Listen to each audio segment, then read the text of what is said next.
ಹುಡುಗಿರೆಂದ್ರೇನೆ ಆಗಲ್ಲ ಎಂತಿದ್ದ business tycoon Vedant Vasishtha ಜೊತೆ ಹುಡುಗಿಯೊಬ್ಬಳು ಇಡೀ ರಾತ್ರಿ ಕಳೆದಿರುವಂತಹ ವಿಷಯ ಬೆಳಕಿಗೆ ಬಂದಿದೆ. ಲೈಂಗಿಕ ಕಿರುಕುಳದ ಆರೋಪದ ಅಡಿಯಲ್ಲಿ ಸ್ಟೇಷನ್ ಮೆಟ್ಟಿಲೇರಿದ ಸಂದರ್ಭದಲ್ಲಿ ಈ ವಿಷಯ ಬೆಳಕಿಗೆ ಬಂದದ್ದು ವಿಶೇಷ. ಹುಡುಗಿ ಕಂಪ್ಲೇಂಟ್ ಅಲ್ಲಿ ಯಾವ ರಾತ್ರಿ ಹರಾಸ್ಮೆಂಟ್ ಆಗಿದೆ ಅಂತ ಬರ್ದಿದ್ದಾಳೋ ಆ ರಾತ್ರಿ ಪೂರ್ತಿ ವೇದಾಂತ್ ಅವ್ರ ಜೊತೆ ನಾನಿದ್ದೆ.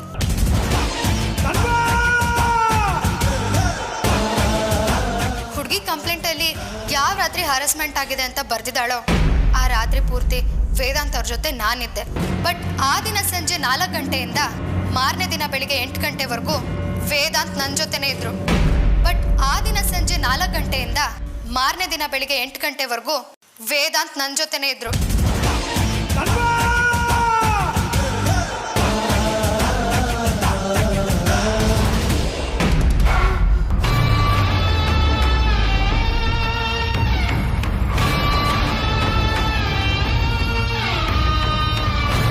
ಏನ್ರಿ ಇದು ಟಿವಿಲಿ ಬರ್ತಾ ಇರೋದು? ಆಂಟಿ, ಅದು ಆಕ್ಚುಲಿ ಅಲ್ಲಿ ಏನ್ ನಡೀತು ಅಂತ ಅಂದ್ರೆ ಸಾಕು ಸುಮ್ನಿರಮ್ಮ, ಎಲ್ಲ ಕ್ಲಿಯರ್ ಆಗೋಯ್ತು.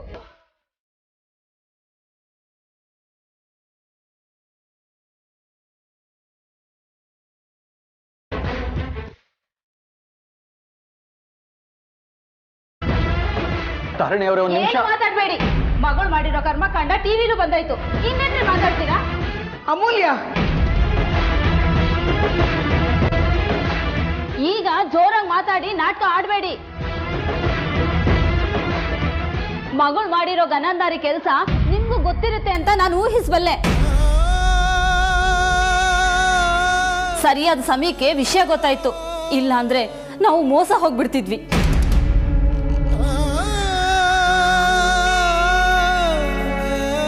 ನಾಲ್ಕು ಜನ ಹೆಣ್ಮಕ್ಳಿದ್ರು, ಎಲ್ಲರಿಗೂ ಸಂಸ್ಕಾರ ಕೊಟ್ಟಿದ್ದೀರಾ ಅನ್ಕೊಂಡು ಹೆಣ್ಣು ಕೇಳಕ್ ಬಂದ್ರೆ ನಿಮ್ಮ ಮಗಳು ಎಂತ ಕೆಲಸ ಮಾಡಿದಳು ನೋಡ್ರಿ.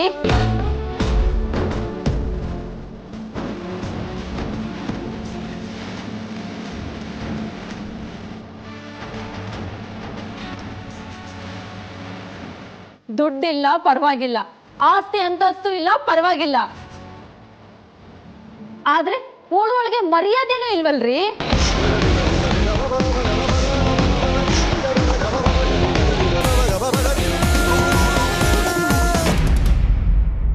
ಇವ್ರ ಬುದ್ಧಿ ಇಷ್ಟೇ ಅಂತ ನನಗೆ ಚೆನ್ನಾಗಿ ಗೊತ್ತಿತ್ತು. ಇನ್ನಿವರಿಬ್ರು ಮದುವೆ ಆದಂಗೆ. ಬಟ್ ಅಟ್ಲೀಸ್ಟ್ ಎಲ್ಲರ ಮುಂದೆ ಇವಳಿಗೆ ಅವಮಾನ ಆಗ್ತಿದೆಯಲ್ಲ, ಅಷ್ಟೇ ಸಾಕು. ದಯವಿಟ್ಟು ನನ್ನ ಮಾತು ಕೇಳಿ. ನ್ಯೂಸಲ್ಲಿ ಬರ್ತಿರೋದು ನಿಜ ಅಲ್ಲ. ಅವ್ರಿಗೆ ಪೂರ್ತಿ ವಿಷಯ ಗೊತ್ತಿಲ್ಲ. ಹಾಗಿದ್ರೆ ನಿಮ್ಮಿಬ್ರಲ್ಲಿ ಇನ್ನೂ ತುಂಬಾ ವಿಷಯ ಇದೆ ಅನ್ನೋ. ಆಂಟಿ ಮುಚ್ಚಿರಿ ಬಾಯ್ನ. ನಮ್ಮ ಅಮ್ಮನ ಹತ್ರ ವಾಯ್ಸ್ ರೇಸ್ ಮಾಡಿದ್ರೆ ನಾನು ಸುಮ್ಮನಿರಲ್ಲ. ಅವ್ರು ಹೇಳೋದ್ರಲ್ಲಿ ಏನು ತಪ್ಪಿದೆ? ಇಲ್ಲ, ನನ್ನ ಉದ್ದೇಶ ಅದಲ್ಲ. ನೀವು ತಾಳ್ಮೆ ಕಳ್ಕೊಂಡು ಊಹಾಪೋಹಕ್ಕೆ ಬೆಲೆ ಕೊಟ್ಟು ಸತ್ಯನ ಅರ್ಥ ಮಾಡ್ಕೋತಿಲ್ಲ. Shut up. The great businessman Vedant Vasishtha ನಿಮ್ಮ ಮನೆ ಮುಂದೆ ಪುರಿ ರೌಡಿ ಥರ ನಿಂತಿದ್ದಾಗಲೇ ನಾನು ಅನ್ಕೋಬೇಕಾಗಿತ್ತು ನಿಮ್ಮಿಬ್ರು ಮಧ್ಯೆ ಏನೋ ಇದೆ ಅಂತ. ಮಿಸ್ಟರ್ ಸಿದ್ಧಾರ್ಥ್, ಮಿಸ್ಅಂಡರ್ಸ್ಟ್ಯಾಂಡ್ ಮಾಡ್ಕೋತಿದ್ದೀರಾ? ಶಟ್ ಅಪ್ ಐಸೆ. ನಾನು ನಿನ್ನ ಹತ್ರ ಮಾತಾಡ್ತಿಲ್ಲ. ಸಿದ್ಧಾರ್ಥ್, ಪ್ಲೀಸ್, ಇದ್ರಲ್ಲಿ ಅವ್ರದ್ದೇನು ಮಾತಾಡ್ಬೇಡ ನೀನು. ಒಬ್ಬನ ಜೊತೆ ಫುಲ್ ನೈಟ್ ಕಳೆದಿರೋ ನೀನು ಇನ್ನೊಬ್ಬನ ಜೊತೆ ಆರಾಮ್ಸೆ ಮದ್ವೆ ಒಪ್ಕೊಬಿಟ್ಯಲ್ಲ. ನಾಚಿಕೆ ಆಗ್ಬೇಕು ನಿನ್ನಂತವ್ಗೆ, ನಾಚಿಕೆ ಆಗ್ಬೇಕು ನಿನ್ನಂತವ್ಗೆ.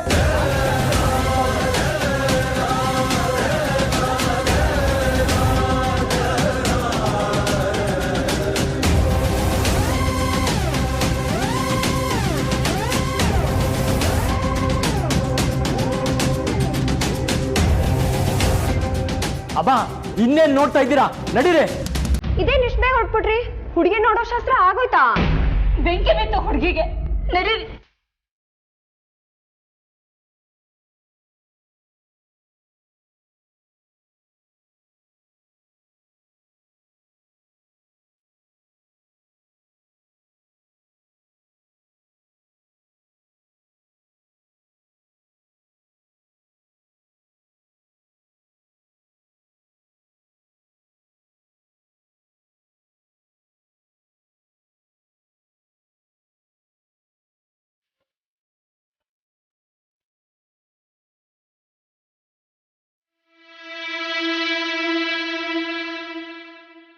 ಬರೀ ಅಪ್ಪ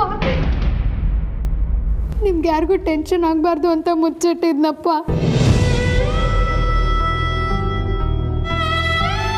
ನಾನೇನು ತಪ್ಪು ಮಾಡಿಲ್ಲಪ್ಪ. ಅಲ್ಲೇನು ನಡೀತು ಅಂತ ನಾನು ವಿವರಿಸಿ ಹೇಳ್ತೀನಪ್ಪ. ನಿನ್ನಿಂದ ಇದನ್ನೆಲ್ಲ ನಾನು ನಿರೀಕ್ಷೆ ಮಾಡಿರಲಿಲ್ಲ ಅಮೂಲ್ಯ.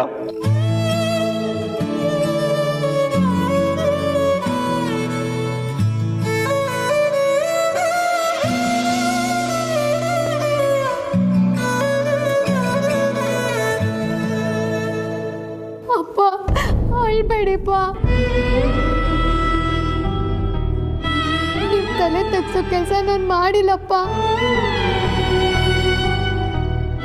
ನಾನು ಮಾಡಿದ ತಪ್ಪು ಅಂದರೆ ವಿಷಯ ಮುಚ್ಚಿಟ್ಟಿದ್ದಷ್ಟೇ.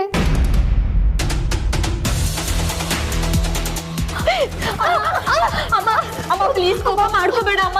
ಅಮ್ಮ ಅಕ್ಕ ಏನು ಅಂತ ನಿಂಗೆ ಗೊತ್ತಿಲ್ಲ ಅಮ್ಮ. ಅಮ್ಮ ಅಕ್ಕ ಹೀಗೆಲ್ಲ ಮಾಡಿರಲ್ಲ ಅಮ್ಮ ಪ್ಲೀಸ್. ಇವಳು ಪರ ವಹಿಸ್ಕೊಂಡು ನಿಮ್ಮ ಮನೇಲಿ ಇನ್ನೊಂದೇ ಒಂದು ಮಾತಾಡಿದ್ರೆ ನಾನು ಸುಮ್ಮನೆ ಇರಲ್ಲ.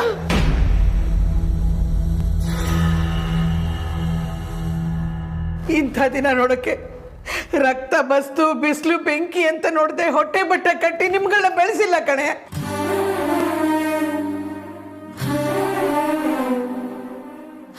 ಚಿಕ್ಕತ್ತೆ ಪ್ಲೀಸ್ ಸಮಾಧಾನ ಮಾಡ್ಕೊಳ್ಳಿ. ಇಷ್ಟೊಂದು ಟೆನ್ಷನ್ ಮಾಡ್ಕೊಂಡ್ರೆ ನಿಮಗೆ ಕಷ್ಟ. ನಾನು ಯಾರ ಮಾತು ಕೇಳಲ್ಲ. ಇಷ್ಟು ದಿನ ನನ್ನ ಹತ್ರ ಹೇಳ್ಕೊಳ್ಳೋಕ್ಕೆ ಆಸ್ತಿ ಅಂತಸ್ತು ಬಂಗ್ಲೆ ಯಾವುದು ಇಲ್ಲದೆ ಹೋದ್ರು ಬೇರೆಯವರಿಗೆ ನನ್ನ ಹೆಣ್ಮಕ್ಳು ಮಾದರಿಯಾಗಿದ್ದಾರೆ ಅಂತ ಹೆಮ್ಮೆಯಿಂದ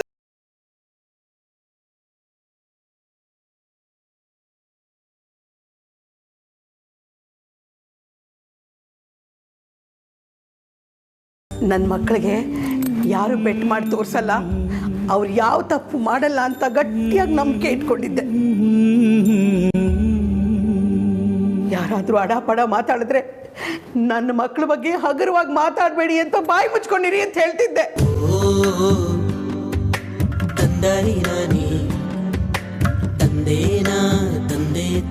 ಯಾಕೆ ಗೊತ್ತಾ, ಒಂದಲ್ಲ ಒಂದಿನ ನನ್ನ ಮಕ್ಕಳ ಹೆಸರು ಹೇಳಿ ನನ್ನನ್ನು ಗುರ್ತಿಸೋಕ್ಕಾಗತ್ತೆ ಅನ್ನೋ ಒಂದು ಬಲವಾದ ವಿಶ್ವಾಸದಿಂದ.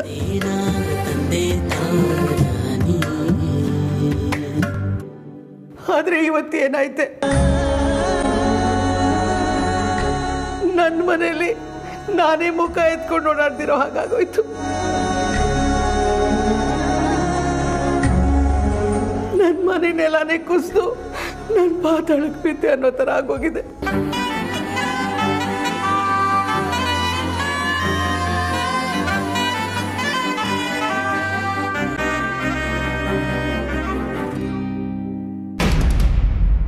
ದಯವಿಟ್ಟು ನನ್ನ ಮಾತುಗಳನ್ನ ಕೇಳಿ. ಇಷ್ಟೆಲ್ಲ ಪದಗಳನ್ನ ಹೊತ್ಕೊಳ್ಳುವಂಥ ಕೆಲಸ ಅಮೂಲ್ಯ ಮಾಡಿಲ್ಲಮ್ಮ.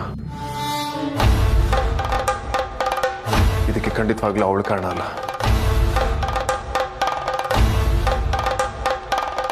ನಾನು ಕಾರಣ.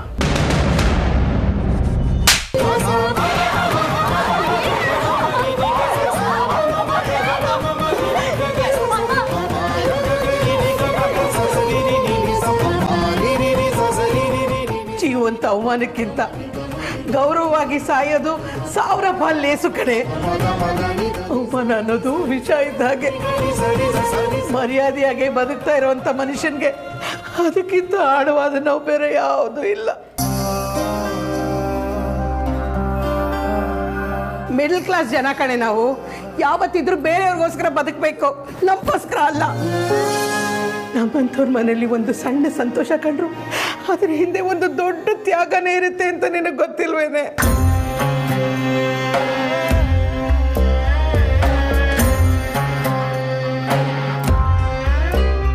ಗೌರವ ಶ್ರೇಷ್ಠತೆ ಯಾವತ್ತು ಉಳ್ಕೋಬೇಕು ಅಂದ್ರೆ ಅದ್ರ ಜೊತೆ ಸಾಯೋವರೆಗೂ ಹೊಂದಾಣಿಕೆ ಮಾಡ್ಕೋಬಾರ್ದು. ಬರೀ ನೋಡೆ ನೋಡೆ ನಿಮ್ಮ ಅಪ್ಪನ ಮುಖನ ಒಂದ್ಸಲ ನೋಡೆ. ನಿಮ್ಮನ್ನೆಲ್ಲ ದೊಡ್ಡವರಾಗಿ ಲೋಕ ರೀತಿ ಬೆಳೆಸೋಕೆ ರಕ್ತ ರಕ್ತ ಬಸ್ತಿದ್ದಾರೆ ಅವರು. ಆದರೆ ಯಾವತ್ತೂ ಕಣ್ಣೀರು ಹಾಕಿರ್ಲಿಲ್ಲ. ಆದರೆ ಇವತ್ತು ಅವ್ರ ಕಣ್ಣಲ್ಲಿ ನೀರು ಬಂದ್ಬಿಡ್ತು.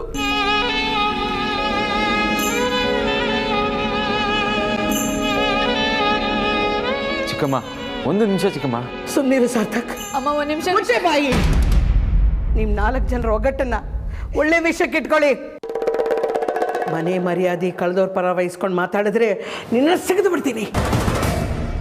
ಏ ಅಮೂಲ್ಯ, ಅಮೂಲ್ಯ ಗಂಡು ಮಗಳು, ಅಮೂಲ್ಯ ನನ್ನ ತಂದವಳು, ಅಮೂಲ್ಯ ಗಟ್ಟಿಗಿತ್ತಿ, ಅಮೂಲ್ಯ ಕಷ್ಟಕ್ಕಾಗವಳು. 1 2 ನನಗೆ ನಿನ್ನ ಬಗ್ಗೆ ಇದ್ದ ಅಭಿಮಾನ. ಆದ್ರೆ ನೀನೇ ಅವಮಾನ ಮಾಡ್ತೀಯ ಅಂತ ನನ್ನ ಕನಸಲ್ಲೂ ಅನ್ಕೊಂಡಿರ್ಲಿಲ್ಲ. ಹೇಳೆ, ಯಾಕೆ ಹೀಗೆಲ್ಲ ಮಾಡಿದೆ ಹೇಳೆ. ಅಮ್ಮ ನಾನೇನೋ ತಪ್ಪು ಮಾಡಿಲ್ಲಮ್ಮ. ಮುಚ್ಚೆ ಬಾಯಿ. ಕರೆದ್ರು ಬರ್ದೇರ ಈ ವೇದಾಂತ ಇವತ್ತು ಯಾಕೆ ಇಲ್ಲಿಗೆ ಬಂದಿದ್ದಾನೆ?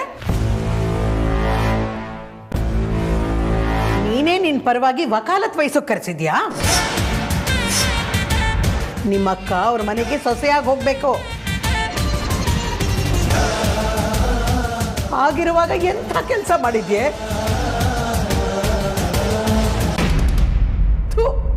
ನನಗೆ ನಿನ್ನ ಮುಖ ನೋಡೋಕ್ಕೂ ಅಸಹ್ಯ ಆಗ್ತಿದೆ.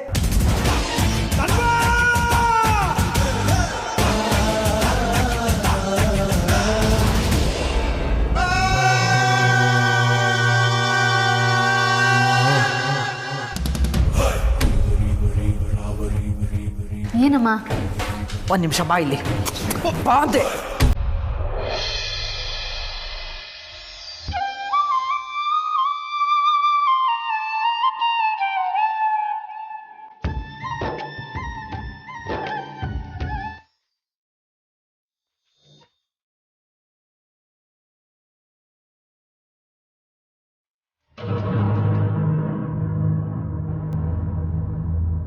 ಯಾರಿವನ್ ಯಾರಿವನ್ ಯಾರಿವನೋ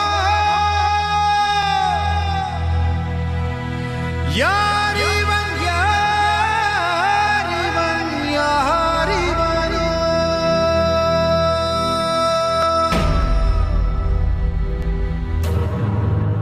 ನೀವು ಹೊಡೆಯೋದೇ ಆದ್ರೆ ನನಗೆ ಹೊಡೀರಿ, ಅಮೂಲ್ಯಂಗಲ್ಲ. ಅದಕ್ಕೂ ಮುಂಚೆ ನೀವು ನನ್ನ ಮಾತು ಕೇಳಬೇಕು. ಯಾರಿವನೋ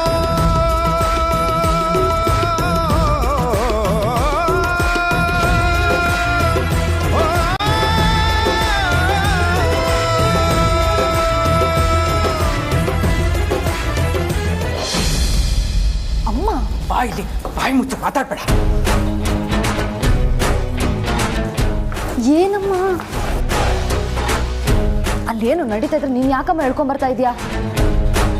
ಇಷ್ಟೆಲ್ಲ ನಡೆದದ್ದು ನಡೀತಿರೋದು ನಿನ್ನಿಂದಾನೇ ಅನ್ನೋದನ್ನ ಮರ್ತುಬಿಟ್ಟಿದ್ಯಾ ನೀನು? ಅನಿಷ್ಟಕ್ಕೆಲ್ಲ ಶನೀಶ್ವರನೇ ಕಾರಣ ಅನ್ನೋ ಹಾಗೆ ನೀನೊಳ್ಳೆ ಪರಿ ಬಾರಿಸಿದ್ದಕ್ಕಿಂತ ಜೋರಾಗಿ ಬಾರಿಸ್ಬಿಡ್ತೇನೆ.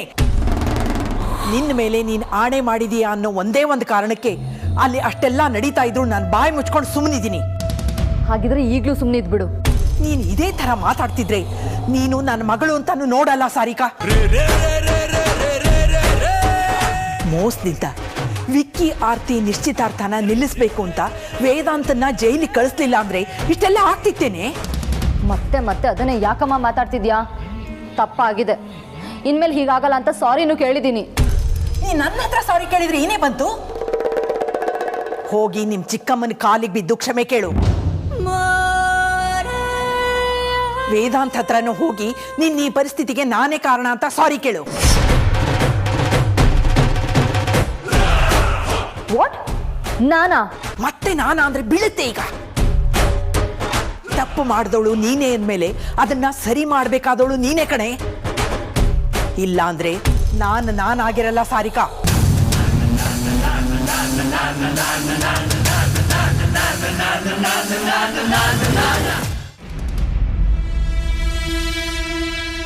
ನಿಮ್ಮ ಜಾಗದಲ್ಲಿ ನಿಂತು ನೋಡಿದಾಗ ಈ ಥರ ಸುದ್ದಿ ಬಂದಾಗ ಆಘಾತ ಆಗೋದು ಸಹಜ, ಅದು ನನಗೆ ಅರ್ಥ ಆಗುತ್ತೆ. ಆದರೆ ಸತ್ಯ ಬೇರೆನೇ ಇರುವಾಗ ಕಣ್ಣು ಕಾಣ ಸುಳ್ಳಿನ ಆಧಾರ ಇಟ್ಕೊಂಡು ತಪ್ಪೇ ಮಾಡ್ದಿರೋರಿಗೆ ಈ ರೀತಿ ಶಿಕ್ಷೆ ಕೊಡೋದು ತಪ್ಪಲ್ವಾ?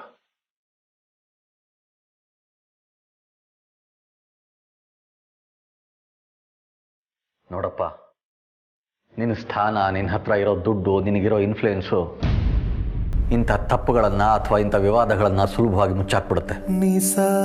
ಜನ ತಮ್ಮಲ್ಲೇ ಇದ್ರ ಬಗ್ಗೆ ಗುಸುಗುಸು ಮಾತಾಡಿಕೊಂಡ್ರು ನಿನ್ನ ಎದುರುಗಡೆ ಯಾರೂ ಇದ್ರ ಬಗ್ಗೆ ಮಾತಾಡಲ್ಲ ಅಥವಾ ಬೊಟ್ಟು ಮಾಡಿ ತೋರಿಸೋಲ್ಲ. ಯಾಕೆ ಗೊತ್ತಾ?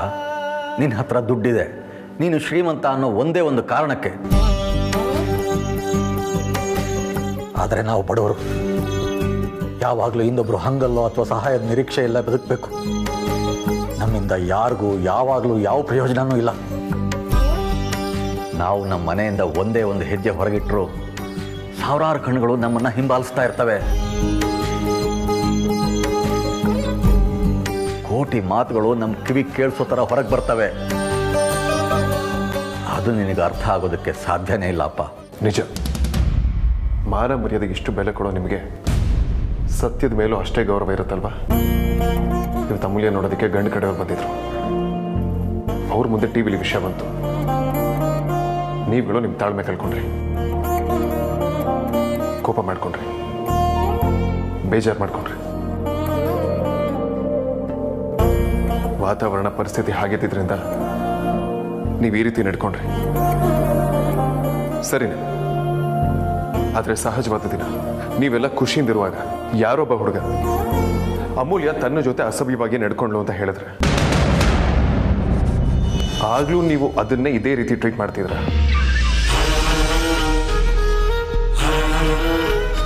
ಆ ಹುಡುಗನಿಗೆ ಅಮೂಲ್ಯ ಲೈಂಗಿಕ ಕಿರುಕುಳ ಕೊಟ್ಟಿದ್ದಾಳೆ ಅಂತ ಹೇಳಿದ್ರೆ ನೀವು ನಂಬ್ತಿದ್ರ?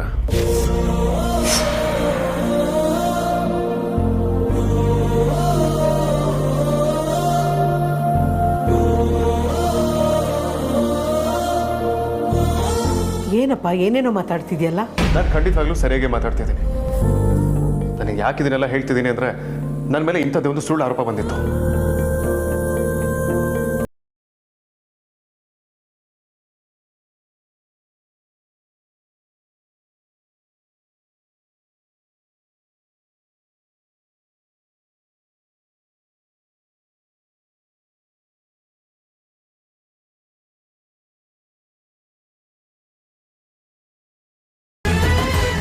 ಹುಡುಗಿ ಕಂಪ್ಲೇಂಟಲ್ಲಿ ಯಾವ ರಾತ್ರಿ ಹರಾಸ್ಮೆಂಟ್ ಆಗಿದೆ ಅಂತ ಬರೆದಿದ್ದಾಳೋ ಆ ರಾತ್ರಿ ಪೂರ್ತಿ ವೇದಾಂತ್ ಅವ್ರ ಜೊತೆ ನಾನಿದ್ದೆ.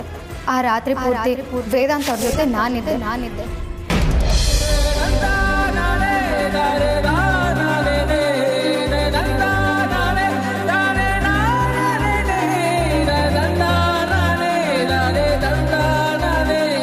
ಸಂಸ್ಕಾರ ಕೊಟ್ಟು ಬೆಳೆಸಿದ್ದೆ, ಮರ್ಯಾದನ ಉಳಿಸ್ಕೊಂಡು ಬದುಕಿದೆ ಅಂತ ಹೇಳಿದ್ರಲ್ಲ, ನೀವು ಕೊಟ್ಟ ಸಂಸ್ಕಾರನೇ ಅಮೂಲ್ಯನ ಆ ರೀತಿ ನಡ್ಕೊಳ್ಳೋ ಹಾಗೆ ಮಾಡಿತ್ತು.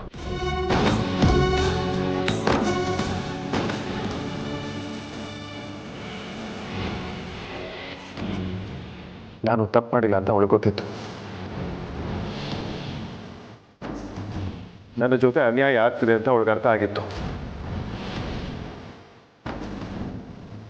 ಅದಕ್ಕೆ ಸ್ಟೇಷನಲ್ಲಿ ಒಂದು ಚೂರು ಭಯ ಪಡದೆ, ಮುಂದೆ ಜನರು ತನ್ನ ಬಗ್ಗೆ ಏನು ಅಭಿಪ್ರಾಯ ಇಟ್ಕೊಳ್ತಾರೆ ಅಂತ ಯೋಚನೆ ಕೂಡ ಮಾಡಿದೆ, ನನ್ನ ಮೇಲೆ ಬಂದಿರೋ ಆರೋಪನ ಸುಳ್ಳು ಅಂತ ಸತ್ಯ ಹೇಳಿ ಪ್ರೂವ್ ಮಾಡಿದ್ಲು. ಅವಳ ಹತ್ರ ಸತ್ಯನೇ ಇದ್ದಿದ್ರೆ ನಮ್ಮ ಹತ್ರ ಮುಕ್ತವಾಗಿ ಹೇಳ್ಕೊಬೋದಾಗಿತ್ತಲ್ವಾ? ಅದಕ್ಕೆ ಸಂಸ್ಕಾರ ಜೊತೆ ಸಮಾಜದ ಮೇಲೆ ನೀವೇ ಬೆಳೆಸಿರೋ ಭಯ ಅಡ್ಡ ಬಂದಿರುತ್ತೆ.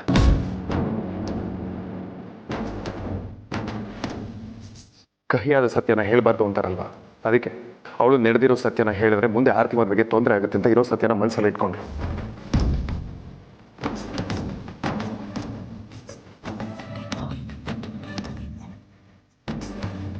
ಅವಳು ಏನೇ ಮಾಡಿದ್ರು ಅದು ನನಗೋಸ್ಕರ ಅಮ್ಮ. ನಾನು ಸ್ಟೇಷನ್ಗೆ ಹೋಗಿರೋ ವಿಷಯ ಯಾರಿಗೂ ಗೊತ್ತಾಗಬಾರ್ದು ಅಂತಾರೆ ಅವಳು ಹಾಗೆ ಮಾಡಿದ್ದು. ಅವತ್ತು ಯಾರೋ ಮಾಡಿದ ತಪ್ಪಿಂದ ನಾವಿಬ್ರು ಆಫೀಸಲ್ಲಿ ಸಿಕ್ಕಾಕೊಂಡಿದ್ದು ನಿಜಾನೇ. ಆದ್ರೆ ಅವಳು ನೀವೇ ಬೆಳೆಸಿರೋ ಮಗಳು, ನಿಮ್ಮ ಧ್ಯೇಯಗಳನ್ನ ರೂಢಿಸ್ಕೊಂಡಿರೋಂಥ ಮಗಳು, ನೀವು ಕಲ್ಸ್ಕೊಟ್ಟಿರೋ ಸಂಸ್ಕಾರಗಳನ್ನೇ ಕಲ್ತಿರೋಂಥ ಮಗಳು. ಅವತ್ತು ನಮ್ಮಿಬ್ಬರ ಮಧ್ಯೆ ಏನೂ ನಡೆದಿಲ್ಲ.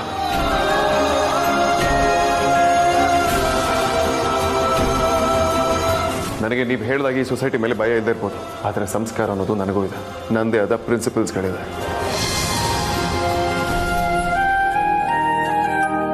ಅಂಡ್ ಅದೆಲ್ಲದಕ್ಕೂ ನಾನು ತುಂಬ ಗೌರವ ಕೊಡ್ತೀನಿ. ಅವಕಾಶ ಸಿಕ್ತು ಅಂತ ಅಸಭ್ಯವಾಗಿ ನಡ್ಕೊಳ್ಳೋಂಥ ವ್ಯಕ್ತಿ ನಾನೂ ಅಲ್ಲ. ಅಥವಾ ಅಮೂಲ್ಯ ಅಂತ ಹುಡುಗಿ ಜೊತೆ ಒಬ್ಬ ರಾಕ್ಷಸನೇ ಇದ್ರು ಅವಳು ನಿಯತ್ನ ಅಲ್ಲಾಡ್ಸೋದಕ್ಕೆ ಅವನ ಕೈಲೂ ಆಗೋದಿಲ್ಲ.